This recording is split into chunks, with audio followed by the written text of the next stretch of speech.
Welcome, everyone, to week 5 of the Tournament of Stars.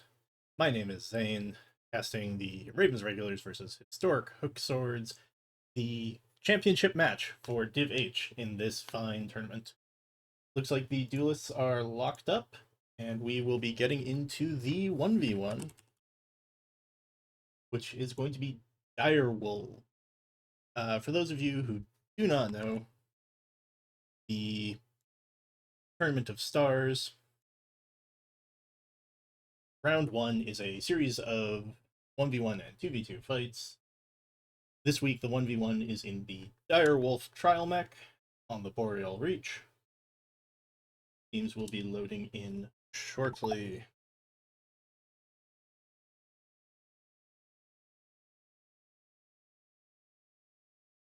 This is going to be a very definitive match. The winner of this match will probably, barring a couple of exceptions, take the tournament. And as you can see, the Direwolf B trial has 5 LB5s and 2 clan ERPCs. We have Foxes for the Hook Swords and the team captain, Admiral Mortren, for the Ravens Irregulars. Let's get into it. Mortren taking the high position, poking up on the hill, getting some quick shots in on Foxes, who starts to fire back but has been losing out on the trades.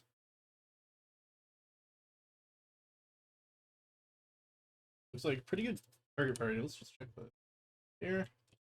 Yeah, he's opened up that side torso, which you can get that off, especially, which is easier with those LB20s. That loses a lot of firepower for Foxes. Yeah. DT open now. This will...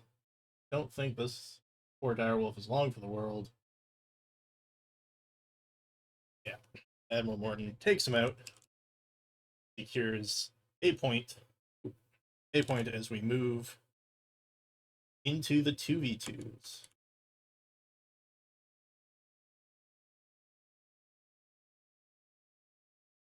Stats for them there. 1 point. Quick look at the stats here. Much better targeting out of the Irregulars. So our second duel for the day is going to be Liao Jungle, which is an assault and a medium.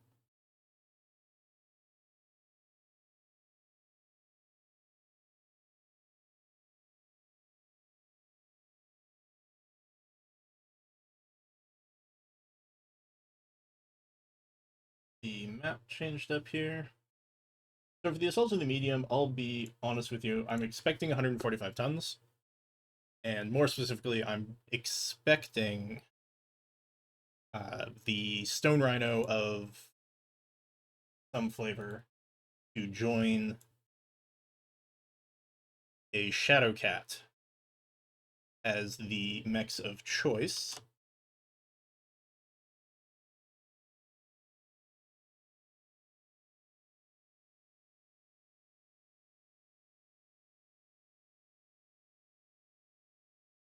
So yeah, that's kind of what I'm expecting going into the duels. Again, these teams are within 6 points of each other for first and second place, with the Ravens Irregulars currently Team 2 at 79 points, and Historic's Hook Swords currently Team 1 at 73. There is a very slim chance that Metal Gear Squadron could snipe the win if these teams are able to hold each other to under 20 points a pop, loosely speaking. And Metal Gear absolutely stomps the Ravageurs in a match that I will be casting later tonight. They could, in theory, get enough points to snipe first place, but given the way the scoring has worked previously with this tournament, I would be very surprised if the winner of this match does not end up taking first place. Coming in for the Hook Swords, we have Hetmana and Elfcat. And coming in for the Irregulars, we have Epicase 885, and Grim.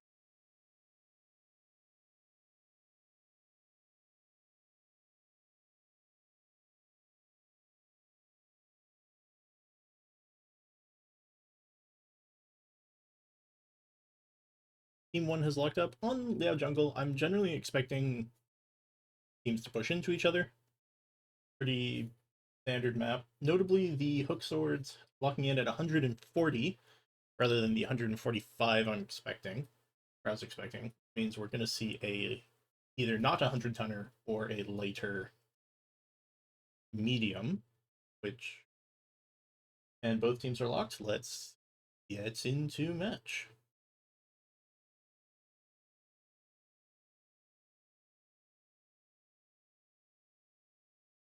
Now, of course, I was also competing in this division.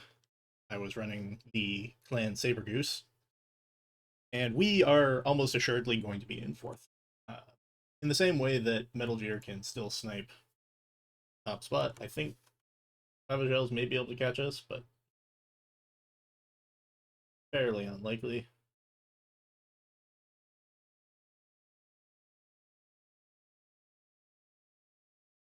So we've got Hetmana in the Mad Cat Mark II, and Elfcat in a Nova Prime. We'll get the builds in a moment.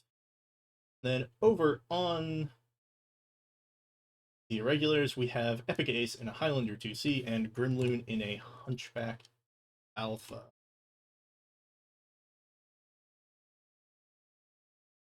So neither team going with the 100-tonner, as I expected. Could be a mech availability thing. Could be a strategic call by the teams. We'll find out. Very sort of mid-range brawly on that Hunchback. Small pulse lasers and large pulse lasers. And then 2 LBX-20 4 CERN 6s on that Keeper. Again, super brawly.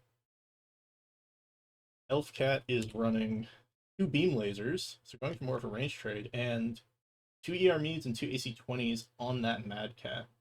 Grimloom pushing right up and catching the beams from Novacat. He's going to need to close if he wants to do any amount of damage, but they've only damaged the arm, where, as I recall, the weapon systems aren't mounted. Sabers switch quickly to Epic Ace as their called target. It looks like Hekmana overheated or shut down. It's not entirely clear. Elfcat diving in. Going to take a lot of damage to the CT from those CERMs. Yeah, he's an open CT. You can see Hekmana trying to trade for him, but now Grimloon's going to be able to try to pull off those torsos. One's just about ready to pop. There it goes. And that'll also lose him a lot of the heat capacity. Down he goes. Hekmana now the called target. He's got a Hellcat on his back. He's lost a torso. Open back, open in front, open everywhere. Picks up, or rather, Grimloon overheats, which means they will get a point out of it. But that is a 2-1 victory to the Sabres.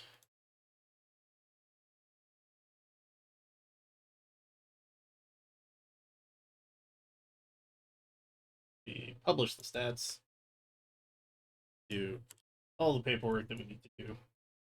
And yeah, Epic Gate's just farming with that Highlander.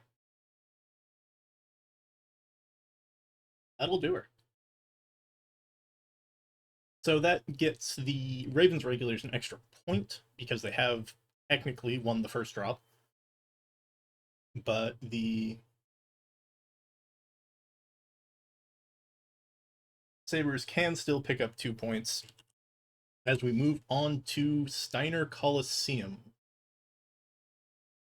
So this will be a medium and a light drop, I believe. Check my sheet here. Medium, light. Going into the third and final drop of the duels.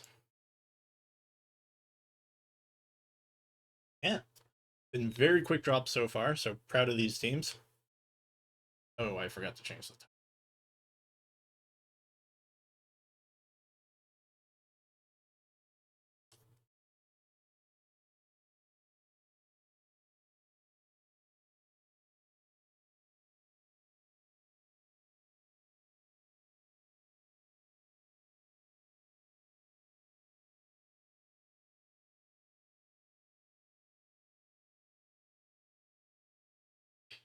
Okay, so teams are swapped. They will be getting their pilots back in to move on to the third and final 2v2. In medium and light, we've seen a lot of different variants. Most commonly, we'll see a Warthog and a Vapor Eagle. Given how big Steiner Coliseum is, I think we might see a move towards brawlier, um, sort of brawlier medium light combos. The interesting mech for me this whole tournament, frankly, has been the Warthog, and whether or not that 14 AP Goss build is worth it. Like, the DPS numbers don't lie, it is, at least mathematically, an incredibly incredibly effective build. But the issue, back to the log view, is that you need to have basically pinpoint accuracy to make that build. And at this tier, that's not always a guarantee, and sometimes you'll see teams running a more forgiving build to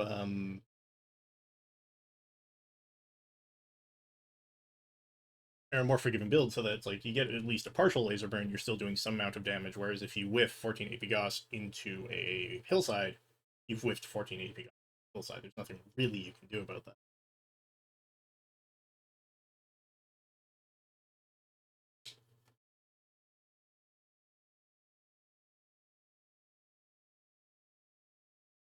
Teams remembering to call locked. Coming in for the irregulars, we have Spinner, Spinny Rack, and Great Grendril. Coming in for the Hook Swords, we have Split Nine and Team Captain Historic Gamer. Both teams hovering at 85 tons. Looks like locking in at 85 tons. Let's see what they're bringing.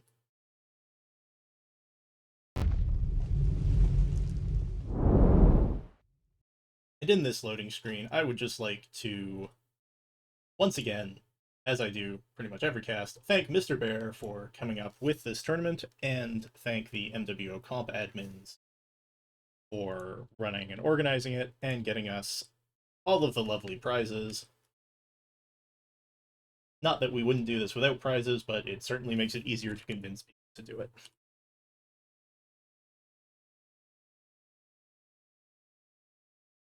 And if you want more MechWarrior action, there's going to be lots of matches streamed over the course of today.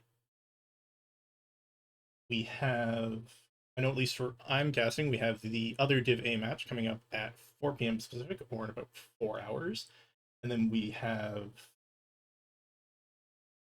2D20 Scallywags, the A team of my own unit, playing FJRD at 6 p.m.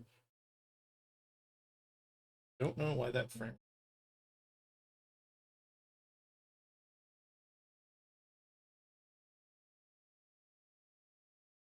Okay, so as I guessed, we have the Adder Warthog coming in for the red coats. Up behind the list here, get a look at those builds. Yeah, AP Gauss and a medium pulse laser, and then 5 Proto 2s from the Huntsman, so a bit of a DACA build. And it looks like the Sabres have gone pure brawl, again with an Adder and a Huntsman, although that's a Huntsman packet, so I'm imagining it's going to be CERMs. Yeah, 8 CERM 6s. Heavy machine guns for Split 9. Instead of the AP Gauss, UAV went up as they're hunting around. Looks like they're going to be able to get the drop on Spinny Rack. Or at least the comparable drop. Oh, no, he spots him now. Throws a lot of that Proto 2 fire into Historic Gamer in the packet. Deals some nice scratch damage. As the Sabres try to figure out the best way to push this. They don't have the range to fight those Proto 2s. They've got CERMs and heavy machine guns. The Sabres need to be getting into the Redcoats' face if they want to have any chance winning this fight. I'd go so far as to say that they need to get into that fight early. The longer they wait, the worse the less armor they're going to have. Looks like they're deciding to push around. Split 9 is at 89 or 87%. Looks like he cheated through and it went to his torso and his CT. But him still having full armor. That or he took a bunch off the back. He's going to push right up and get into cover. And Historic Gamer in considerably better shape. Looks like he just took the initial shots that we called. And then the Redcoats scout the push, no great surprise, and rotate right around with Spinning Jack and Great Grandchild rotating, playing just a little bit of Ring Around the Rosie. Unfortunately, no matter how the Sabres slice this, they're going to have to charge across the mid-ground to get to that Huntsman. And the longer they can abuse the range, or the better. Split 9, the called target, he's taking a lot on that right torso. Switching to Historic Gamer as the fire becomes available. Yeah, they're pushing right up. Glendrill is going to try to play break, but he doesn't have jump jets, and he's right over on the wrong side. Split 9 and Historic Gamer jumping on Spinning Rack, who's falling back towards his adder. Jumps right down. Oh, Split 9 has been opened up somewhere. Have a look where. Yep, that torso has been opened up. More fire coming in on it, and they pick it down, and with the light engine, that'll be the pickup. Dark Gamer looks like he got legged. I mean, Spinnerat can kind of just finish this off at his leisure. Although Glendrill may decide to dive in, speed things up. Yeah, in he goes. They're hunting for that other leg. Got him in the crossfire. Down he goes.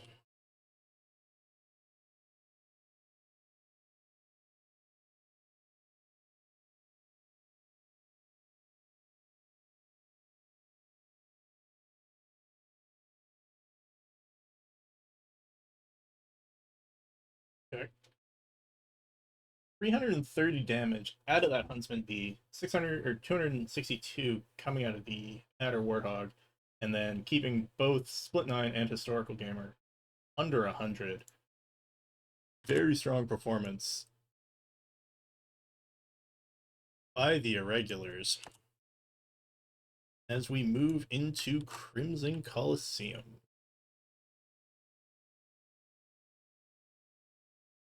Crimson, not Coliseum. That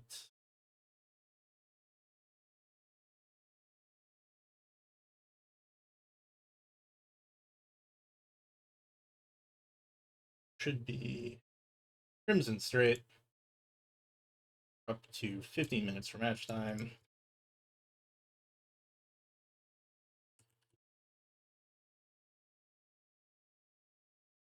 Teams know that they're good to start inviting people.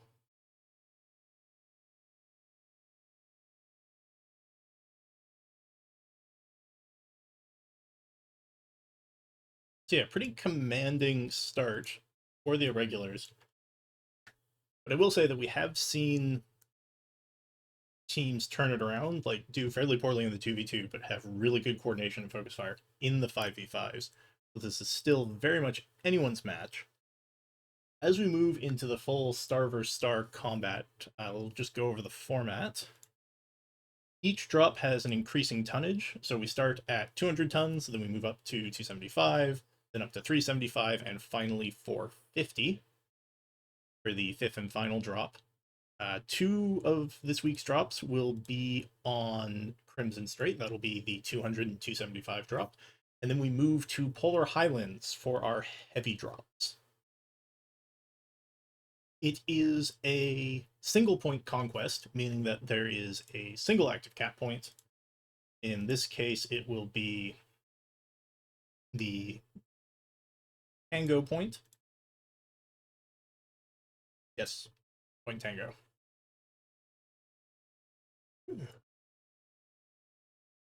Which is one way over in the city on the far side of Saddle. As we'll see once we get into game.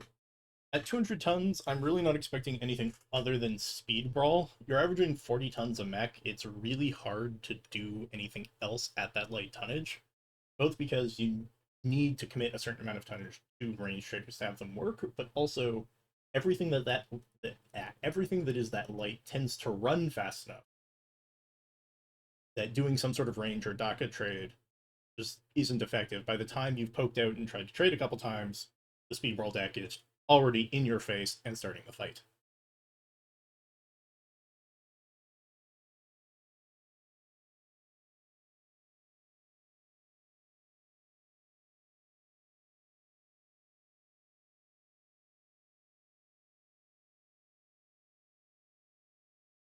I mean, for the hook sabers, we have, or the hook swords, we have Split Nine, Historic Gamer, Elfcat, Foxes, and Mana.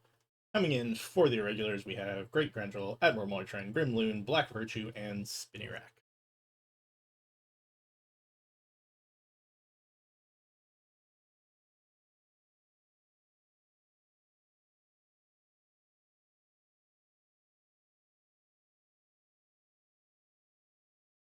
So Team 1 locking up with the Bravo Charlie. I don't know that points matter all that much on this map, but we'll find out. Team 2 locked, going for Alpha Bravo Charlie split. Again, probably not that big a deal. The drop points are fairly close together. I think let's launch into match.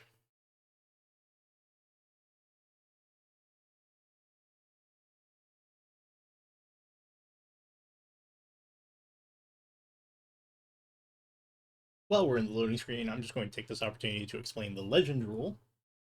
Legendary mechs are allowed in this tournament. You can use any particular legendary variant of a chassis once, and that includes omnipods. So if you use a single scale shot omnipod, you have used your scale shot as far as the rules are concerned.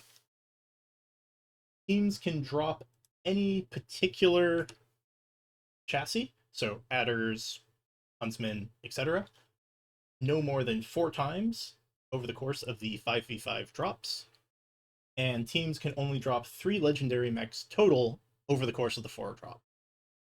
Notably, this excludes the 1v1 and 2v2s, which don't count for the purpose of chassis usage and, in fact, do not allow legendaries. Probably why we didn't see any scale shot.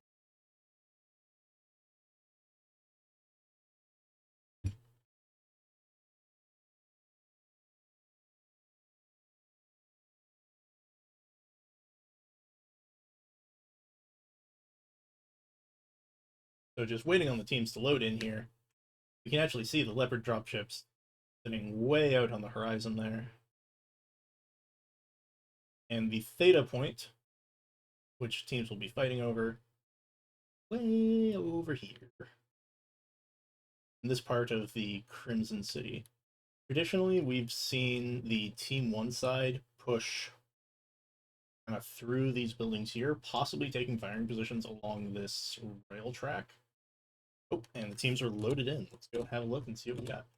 So for the Sabres, we have a Cougar Charlie, 3 Adder Warthogs, and a Mad Dog Revenant. Let's check what's on what here. Heavy machine guns coming back for Split 9. AP Gauss for Foxes, and heavy machine guns for Hetmana. That Historic Gamer in the Revenant running 4 medium pulse lasers and 4 SRM6s with Artemis, and finally Elfcat in the Cougar running an LBX 10 and 5 micropulse. So, like I was saying, very much brawl. And coming in for the irregulars, we have Spinny in an Incubus 5, Great Grendel, Admiral Merchant, and Grimloon in Warthogs, and Black Virtue in the Black Lantern. Wonder if the name is intentional. Notably, on Spinny we have 4 light machine guns, beam lasers, 10 small pulse on the linebacker, apologies, got that mech wrong, and then AP Gauss on the Warthog, AP Gauss, and AP Gauss. So all 3 of the Warthogs for the Redcoats running 14 AP Gauss and the medium pulse laser. Both teams just kind of scouting each other out, pushing up. Looks like Spinning Rack in that Incubus is going to go way up in the hillside, try to take advantage of those beam lasers. He spots. Does he spot? Elfcat of the Sabers gets a little bit of a burn, but honestly, at this sort of cross map range, I don't know that they're going to do a ton. But Spinny has picked themselves a gorgeous Overwatch position here as the Sabers push right to Theta. Mana looking like they're going to take the point, and Elfcat again getting burned just a little bit by the grand pink laser pointer from the sky. Bit of Fire going to trade with Grendel and Grimloon trading with Split Nine Fox's Elfcat. Honestly, I'm going to say underrated part. Oh, no, looks like Black Virtue might be jumped on here. He got 4v, turning into a 3v4. He's still the called target. But Split Nine is isolated out just a little bit. They're going legs. They've got one leg on him. Sooner they can get that linebacker out of the picture, the better. But Admiral Mortring has come into the back and distracting Hitmana. Binirak self-destructs as the Cougar picks up the linebacker. Grimloon goes down. Another leg, it looks like. Admiral Mortring takes out Hitmana, but Split Nine has jumped on him. Now a 3v2. Split Nine and Admiral Mortring having a knife fight over in the corner. Looks like that's the leg from Mortring. Those heavy machine guns gonna get the higher DPS, particularly with the quirks, and Historic coming in. Can't shield, dead leg shield both legs at one time. Gets taken out by Split as Foxes holds off Glendrill. He's fresh, but I don't know if he's fresh enough to 1v4. He'll take out Foxes for, for his trouble, and Glendrill gets picked up. Spinirac saying they may have been subject to the heat bug that has happened more than once. Unfortunately, at this point, I don't know that there's any way to replay it. And as soon as these Sabers pick up the point, the match will be over. Pick up a nice 5-2 victory, putting us pretty much in a dead heat as we move on to drop 3. Let's take a quick look at the damage numbers here. Yeah, that linebacker being held to under 100 damage, kind of huge for the Sabres, and being able to get the pick on him so quickly. Just very important. Head back to the lobby screen.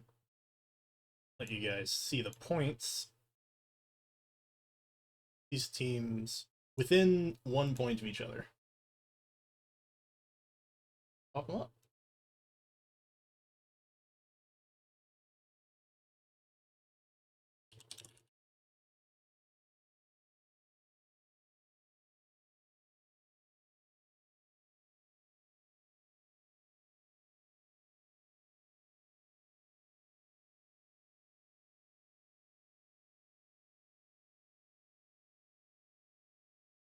Now, I do think that putting the Incubus up in the sniper position, what Redcoats did, is an interesting call.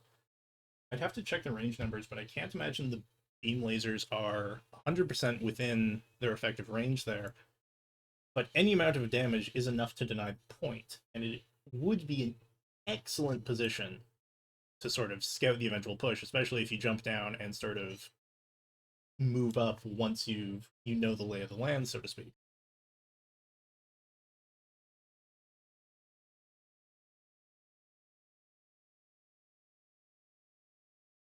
We're also on to the 275-ton drop, which, as I have said repeatedly and constantly, and will repeat to anyone who will listen, 275 is probably my favorite drop for this tournament. I think this particular tonnage offers a really nice mix of different strategies where range has started to become viable. You have a light enough, like it's a heavy enough tonnage that you can bring sort of range traders, but it's still light enough that strategies like Speed Brawl are possible. I also think that the lower tonnage means that you see mechs like the Timberwolf, like a lot of the Clan 75 tonners that don't typically see play in the higher tonnages because of either armor or structure issues, seeing play at these lower tonnages where their health pools aren't as apparent and they have enough HP to hang with the little guys, but maybe not enough to hang at those higher points. Looks like the only personnel change for the Redcoats is, or for the Raven Irregulars, is Glendrill dropping out and Boom Shaka King coming in, going to be the full run back for the Sabres.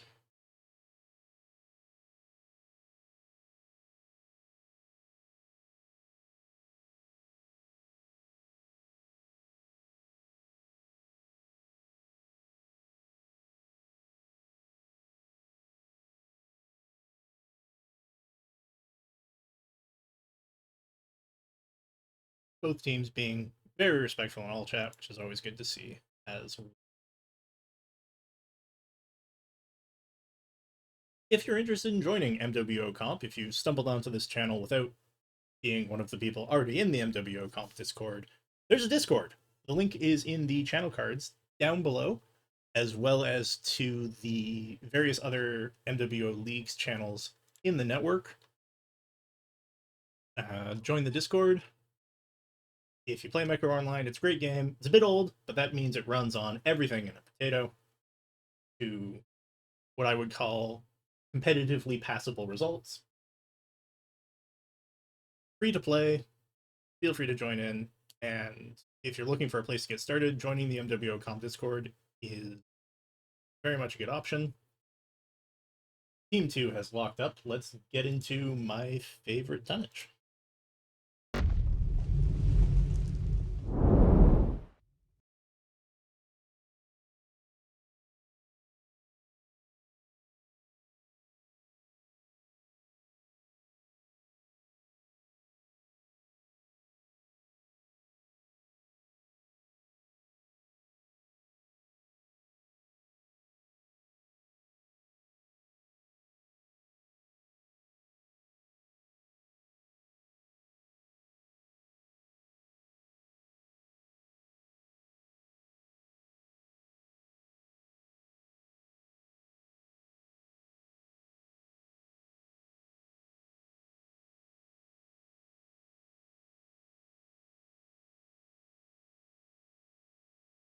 Like I was saying, you can see the leopard drop chips way off in the distance here.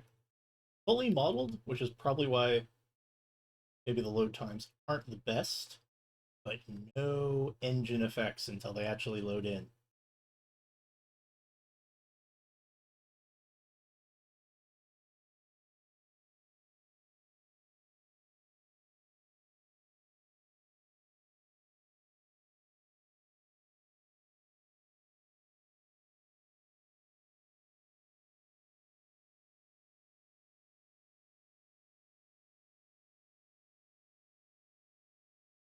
This particular map is not one of my favorites.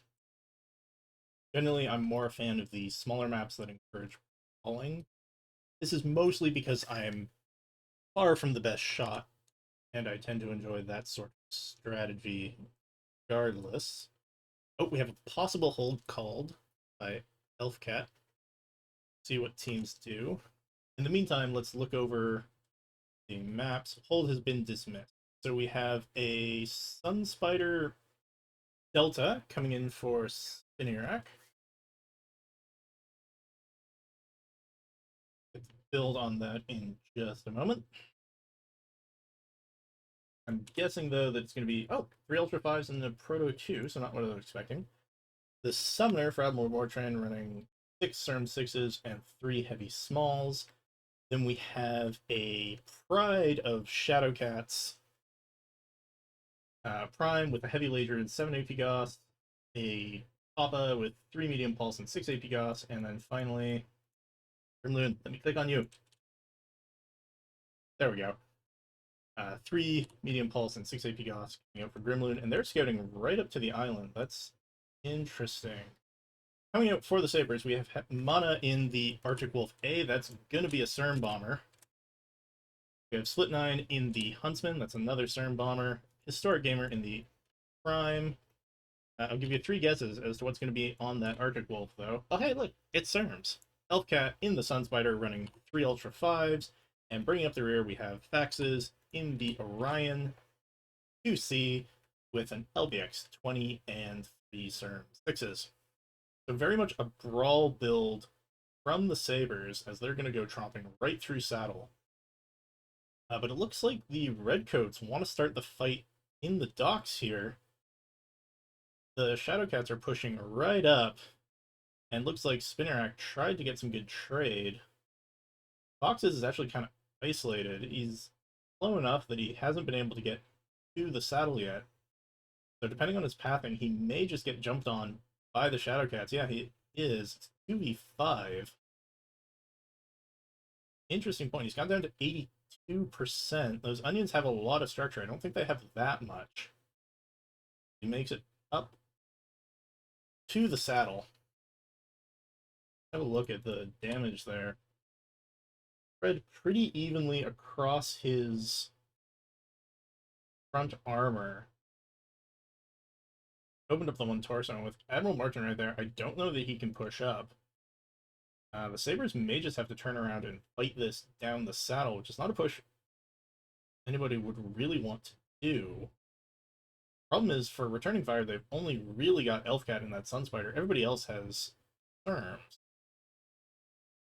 They have picked up Theta, means they could, in theory, leave Fox to his face. He's going to get beaten up, taking a ton of damage.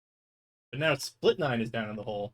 And Fox has lost the torso, which means he's lost all his CERMs and a leg. He's got the LBX 20, but he is not long for that world and a legged onion. And down he goes. Split 9 now stuck in the hole as Grimloon starts to poke up, seeing if he can bully him. And Spinnerack is trading away with Elfcat. Yep. Admiral Mortrin and Grimloon and Black Virtue and Boom Chicken Gang jumping in on Split 9. Going to be a very quick pickup for that packet. And now CERMs are no. I think the Irregulars can just push this. They're punishing Elfcat, who isn't open torsoed yet, but is getting toasted enough that they probably can't peek much more. Admiral Morton's going to roll right in, open them up with the CERMs. Lots of damage, taking out the CT. Assume. Yeah, taking out the CT. Historic Gamer now been called target, but it's a 2v5. Mana going to dive back in. Historic and Mana may be able to pick up Admiral Morton just to get themselves a point.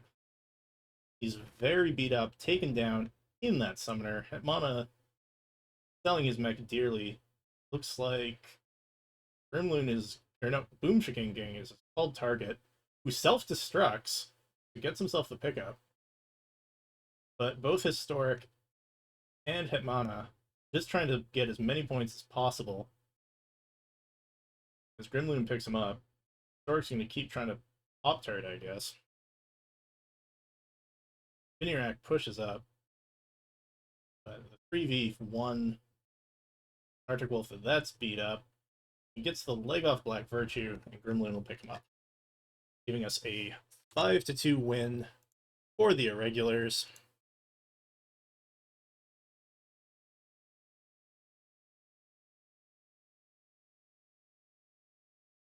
As we move on into Trop 4. Being fast enough to pinch the saddle was definitely an interesting call. I mean, it certainly worked for the Irregulars here. But I don't know how they would have responded if the Sabres had just sort of turned around and brawled back into them. Notable at this point that once they've taken one cap point, teams can actually take as many as they want, assuming the entirety of the Op 4 is deceased. So you can see Spinnerack here going to pick up Theta, but then you can also see that Grimloon and Black Virtue are heading for Gamma and Kappa. teams can do this just to accelerate the end of the match. Because at the moment, we'd have to wait until the regulars accrue more than 103 points.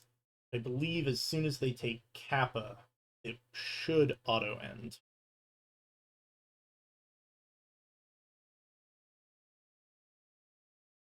Yeah, there we go.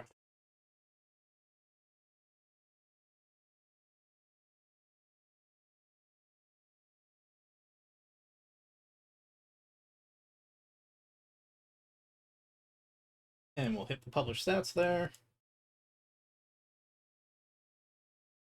And Black Virtue able to get a lot of value out of that Shadow Cat with 509 damage. Honestly, really solid damage numbers across the board for the irregulars.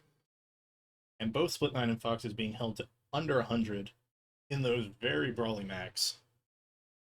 Less than ideal. I tell you what. Get back into the lobby.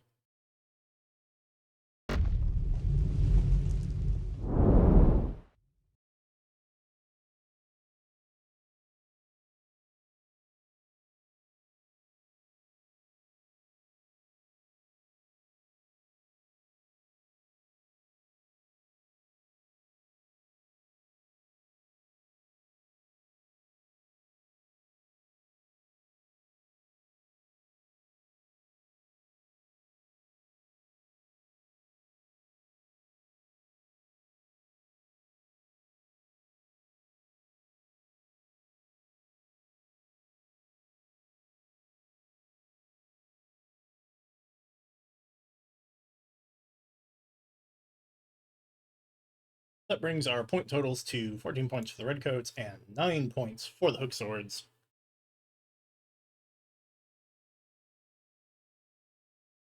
Still very much anyone's match. The drop score is, I believe, 2-1 in favor. Yeah, 2-1 in favor of the irregulars. But as we move on to the Polar Highlands, changing the map. Where is Polar Highlands?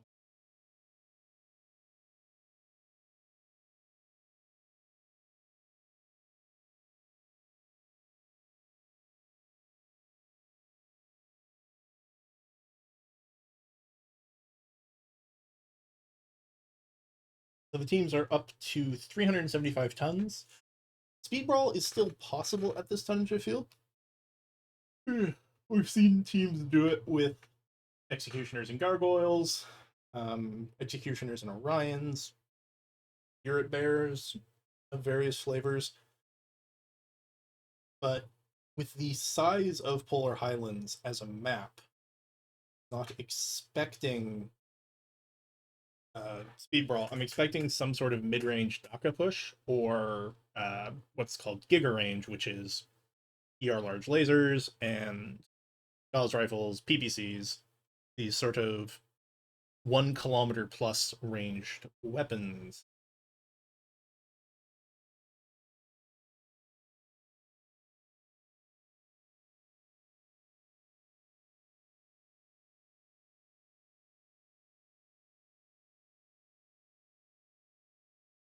Yeah. So that's kind of my expectation going into Polar Highlands as the Sabres lock up, running back the same 5. For the irregulars, it looks like Boom Shaking King and Grimloon have dropped out in favor of Glendril and Ace 885. With the Sabres locking in at the Exacxies 375 tons. Regulars hovering 375, but haven't actually locked it. I will note that Team 1 does have to lock first. There is a slight advantage to being Team 2.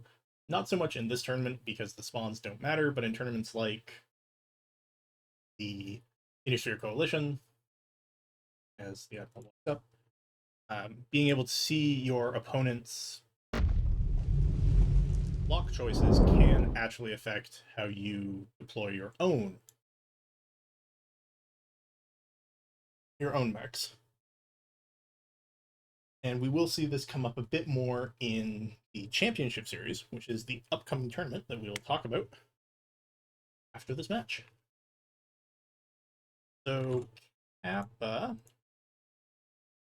is going to be our live cap, which is way down here.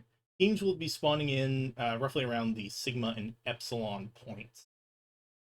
The Kappa is just over here. It's a wide open area with a lot of sort of low trenches, which makes the Daka push, like I was talking about, where you run, call it 4 to 600-meter range weapons. AC-10s are pretty typical.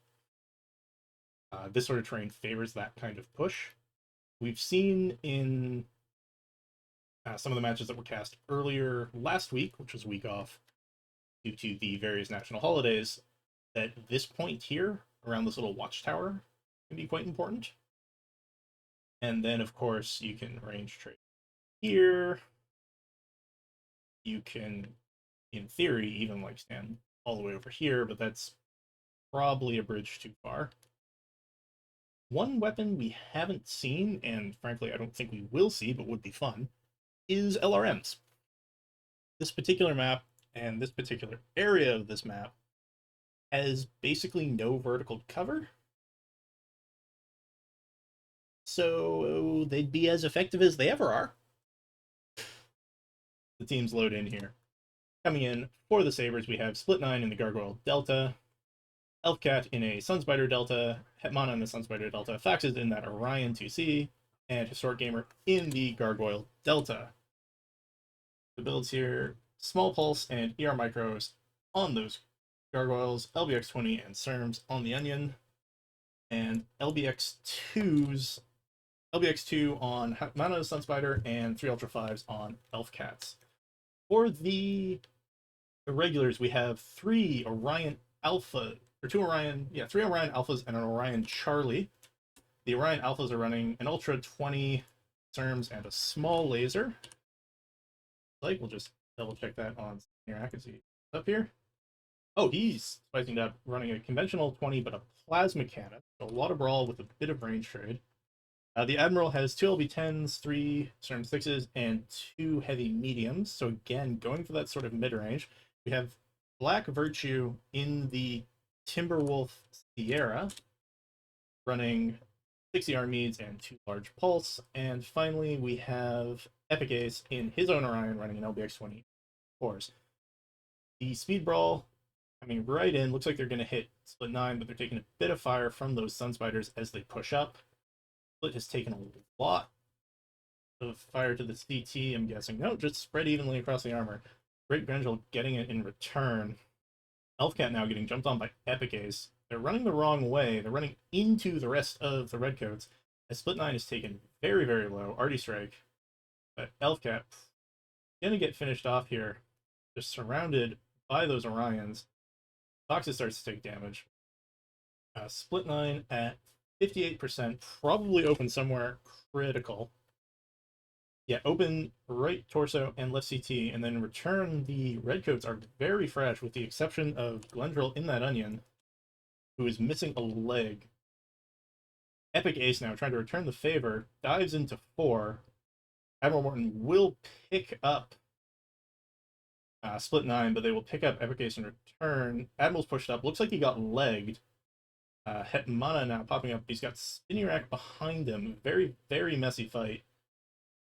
Historic and Hetmana trying to take down the Admiral, but he'll get pushed out. Historic takes down the Admiral, but he's got Spinny behind him, Glake Grangel above him, and Black Virtue in that sort of mid-range Timby to his right. 3v2. Foxes can't do anything about it. He'll get picked up, but Glendril, like, he's missing a leg and very red on the other leg. If Foxes can get that LB20 on that leg. Nope, he cannot. He is, in fact, a stick. So very quick brawl, 5-3 for the Redcoats.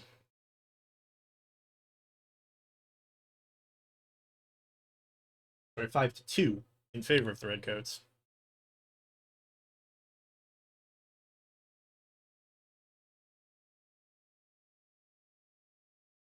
Fact is getting the honorable tag for not forcing them to hunt him down, which may have been the correct call, but he didn't really have the cap lead needed to support it. Let's take a look at those damage numbers. Yeah, solid across the board. Just good old-fashioned speed brawl. As we move into drop 5. This will be 450 tons. We have seen teams actually drop it a bit late and run it at 445 just because of how good the Shadowcat is compared to sort of the 50-ton options.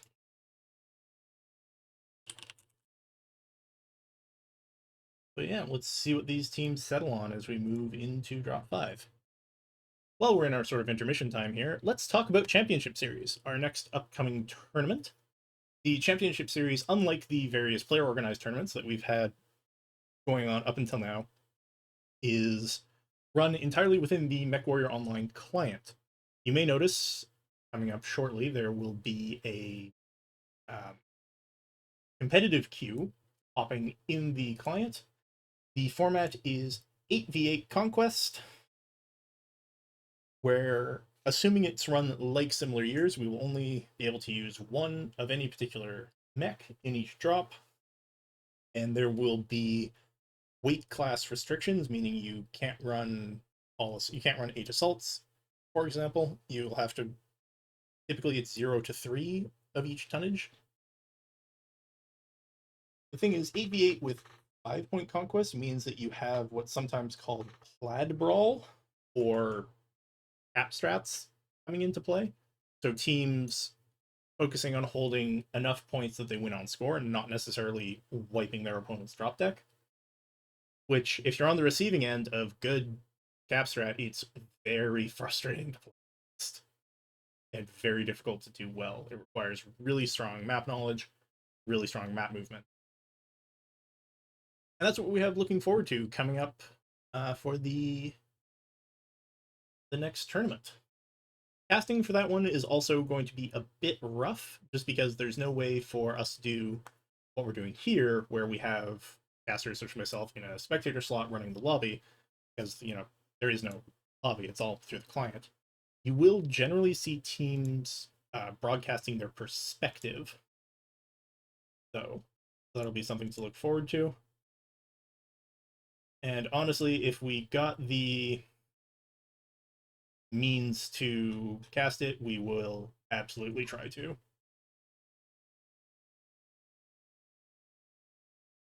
Also the sort of thing that makes me wish MechWarrior Online had a replay system similar to how World of Warships does it, where the replay file is actually a way for the game engine to recreate the match, meaning that spectators can kind of post hoc cast a match. You can take a completed match and have a spectator watch it from the spectator cam and present it.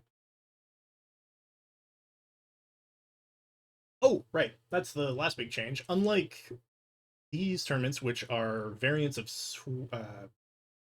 round robin formats, the Championship Series is just a queue with an ELO system, meaning that as teams win or lose, you gain or lose ELO points, and eventually the queue will sort into a high ELO and a low ELO. Teams will generally play teams at around their level. As their team 1 is locked up with 140 tons, not the, or 440 tons, not the 445 I was expecting. Means that we either have a 95 tonner coming in to complement 300 tonners and a Shadowcat, or they're running a 40-ton scout. And looks like Sabres are actually hovering the same tonnage. Entirely possible I'm wrong, and that both teams are just using all their Shadowcats, as Team 2 locks up. Get into the last match. So for the standings, no matter what happens this match, the Irregulars will take first place in the division. But the Hook Swords can definitely give them a bloody nose on the way out. Get into it.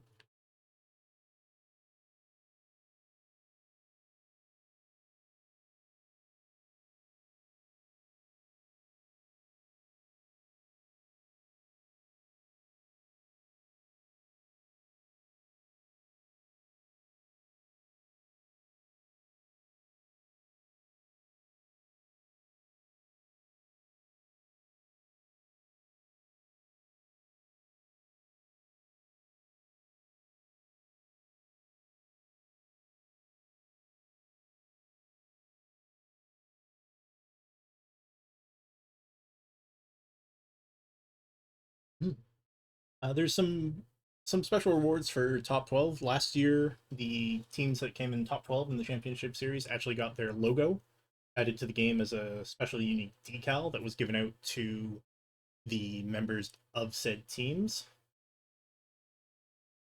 And even if you're not a Div A level player who can make top 12, looking at myself in the mirror here just a little bit, if you complete, I believe it's 40 games, you still get a boatload of rewards. More so if you get the tournament supporter pack.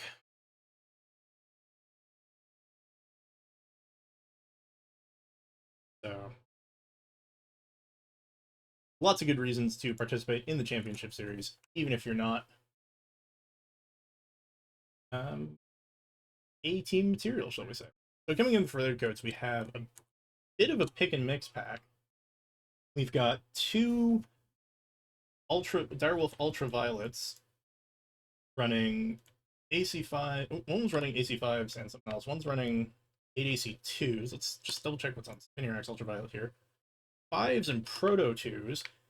Then we have Glendril in the Stone Rhino 6 running 14 ER mediums, Epic Ace in the Mad Cat running Ultra 5s and Ultra 10s, Black Virtue in the Hunchback 2C. It looks like that they're scouts with 3 ATM 9s. I see you there, my dude. And the Tag. And then coming in for the Sabres, we have 4 Stone Rhinos and a Viper. Split 9 going to be in the Viper, running 10 heavy machine guns and 3 ER micros. Mix of the Stone Rhinos, we have Mana in a Stone Rhino 4, running 6 LBX2s and 2 ER Meads. We have Elfcat in the Stone Rhino 1 with 2 Gauze, 2 AC2s, and 2 Beam Lasers. We have Historic Gamer in the Axum, running 8 Ultra 2s, and we have Faxes in another 4, running 6 Ultra 5s. Very much a mid-range push would be my read on what these Sabres are doing, and Split Nine's able to sliver cap Kappa and just shoot right on out of there. The Ravens regulars are set up around this sort of high ridge. Black Virtue doing some amount of long range, a little too long. At mana, I think, at the max range there of those ATMs, but 3 members now: the Mad Cat, Hunchback, and the Stone Rhino pushing up on Split 9, taking down his UAV. Don't think the Sabres are really quite in the position to receive this yet. Split 9 is going to back right out of the way as I ditch the minimap to get a better view of what's going on here.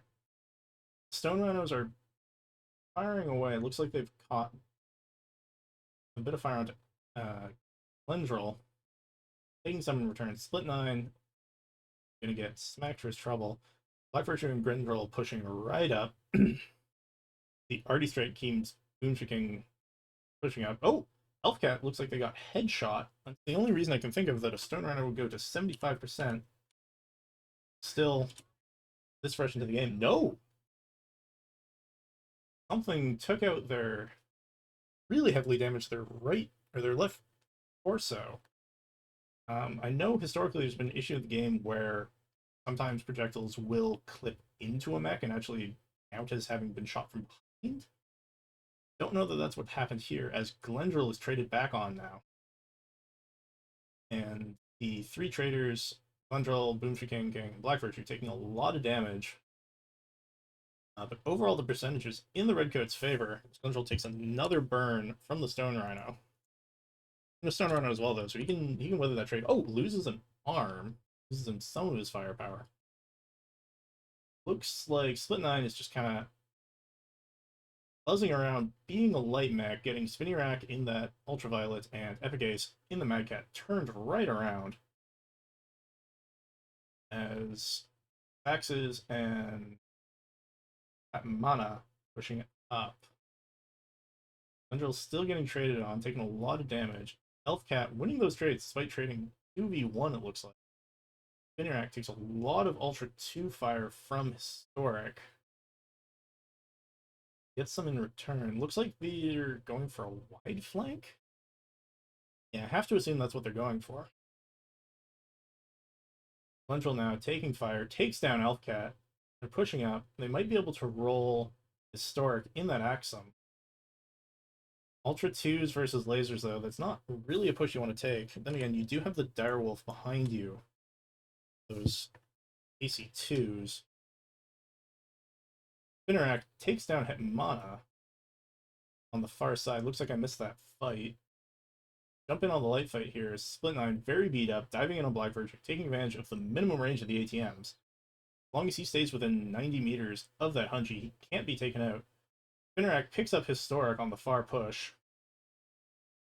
And Epic Ace takes down Split 9, saves Black Virtue. All on Fox's shoulders now. He's relatively fresh in that Stone Rhino. Got an open shoulder and Epic Ace dropping in behind him. Black Virtue is going to be able to sit at pretty much the range that he wants. Free fire those ATMs. He's brawling it out with Epic Ace now. That is a very fresh Mad Cat. He loses an arm, rams right into Epic Ace. It's taken out. Clean 5-0 to end the match for the Redcoats.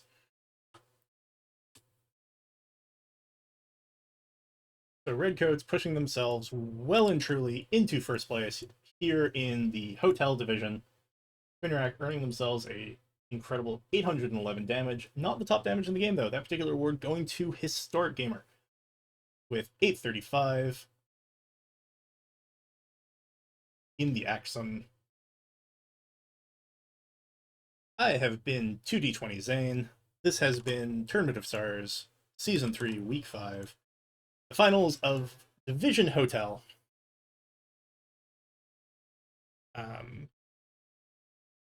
Looking around, we don't have any other games scheduled at this exact moment. But I will be back in 3 hours at 4 p.m. Pacific for, check my sheet here, Blocked and Muted versus 2D20 Scallywags here on MWO Leagues 2. Ralphie No Pants will be going live in shortly, actually, over on MWO Leagues 3 with the Flaming Sorats versus FJRD Junkyard for the Div H, or for the Div G times. Where else do we have teams going? Yeah, and then yeah, we have that, and then we have GNX versus Declassified and Skywags versus Blocked and Muted on MWO Leagues and Leagues 2, respectively. Yeah, so tons of other MechWarrior action coming up today. I've been Zane.